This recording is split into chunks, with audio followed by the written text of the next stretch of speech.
हर हर महादेव, जय भोलेनाथ। स्वागत है आपका हमारे चैनल पर। आज के इस वीडियो में आप सुनेंगे शुक्रवार के प्रदोष व्रत की कथा।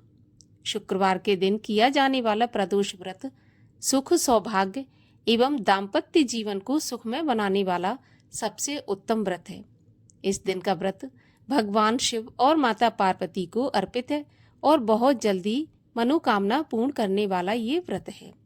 तो आज हम इसी व्रत की कथा सुनेंगे। साथ ही हमारे चैनल पर सभी प्रकार की व्रत कथाएं भी सुनाई जाती हैं।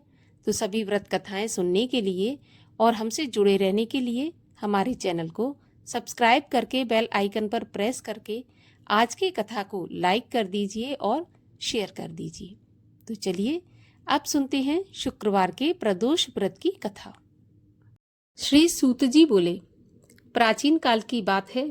एक नगर में 3 मित्र रहते थे। तीनों में ही घनिष्ठ मित्रता थी। उनमें से एक राजकुमार, दूसरा ब्राह्मण पुत्र, तीसरा सेठ का पुत्र था। राजकुमार और ब्राह्मण पुत्र का विवाह हो चुका था। सेठ पुत्र का विवाह के बाद गौना नहीं हुआ था। एक दिन तीनों मित्र आपस में अपनी अपनी स्त्रियों की चर्चा कर रहे थे। ब्राह्मण पुत्र ने नारियों की प्रशंसा करते हुए कहा कि नारीहीन घर भूतों का डेरा होता है। सेठ पुत्र ने यह वचन सुनकर अपनी पत्नी को लाने का तुरंत निश्चय किया। सेठ पुत्र अपने घर गया और अपने माता पिता से अपना निश्चय बताया। उन्होंने अपने बेटे से कहा कि अभी शुक्र देवता डूबे हुए हैं। इन दिनों बहू बेटियों को उनके घर से विदा करके लाना शुभ नहीं माना जाता। अतः शुक्र के उदय होने के बाद तुम अपनी पत्नी को विदा करके ले आना। सेठ का पुत्र अपनी जिद्द से टस से मस नहीं हुआ और अपनी ससुराल जा पहुंचा। सास ससुर को जब उसके इरादे पता चले तो उन्होंने भी इसको समझाने की बहुत कोशिश की, परंतु वह नहीं माना। तो उन्हें विवश होकर अपनी कन्या को विदा करना पड़ा। ससुराल से विदा होकर जब पति पत्नी नगर से बाहर निकले ही थे कि उनकी बैलगाड़ी का पहिया टूट गया और एक बैल की टांग टूट गई। पत्नी को भी काफी चोटें आईं। सेठ पुत्र ने आगे चलने का प्रयत्न जारी रखा। तभी डाकुओं से भेंट हो गई और वे धन धान्य लूट कर ले गए। सेठ पुत्र पत्नी सहित रोता पीटता अपने घर पहुंचा। जाते ही उसे सांप ने डस लिया। उसके पिता ने वैद्यों को बुलाया और उन्होंने देखने के बाद घोषणा की कि सेठ का पुत्र 3 दिन में मर जाएगा। उसी समय इस घटना का पता ब्राह्मण पुत्र, जो कि सेठ के पुत्र का मित्र था, उसको पता लगा।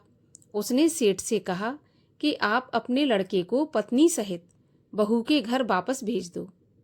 ये सारी बाधाएं इसलिए आई हैं कि आपका पुत्र शुक्र अस्त में पत्नी को विदा करके लाया है। यदि वह वहां पहुंच जाएगा तो बच जाएगा। सेठ को ब्राह्मण के पुत्र की बात अच्छी लगी और अपनी पुत्र वधू को वापस लौटा दिया। वहां पर पहुंचते ही सेठ पुत्र की हालत ठीक होनी आरंभ हो गई। बाकी जीवन सुख आनंद पूर्वक व्यतीत किया और अंत में वह पति पत्नी दोनों स्वर्गलोक को विमान द्वारा गए। भगवान भोलेनाथ की आरती। ओम जय शिव ओमकारा, स्वामी हर शिव ओमकारा। ब्रह्मा विष्णु सदा शिव अर्धांगी धारा। ओम जय शिव ओमकारा, एकानन चतुरानन पंचानन राजे। हंसानन गरुणासन वृषवाहन साजे। ओम जय शिव ओमकारा, 2 भुज 4 चतुर्भुज 10 भुज ते सोहे। तीनों रूप निरखता त्रिभुवन जन मोहे। ओम जय शिव ओमकारा, यक्षमाला वनमाला मुंडमाला धारी। चंदन मृग मद सोहे, भोले शुभकारी। ओम जय शिव ओमकारा। श्वेतांबर पीतांबर बाघंबर अंगे सनकादिक जय शिव ओमकारा। भूतादिक श्रेष्ठ कमंडल चक्र त्रिशूल धरता।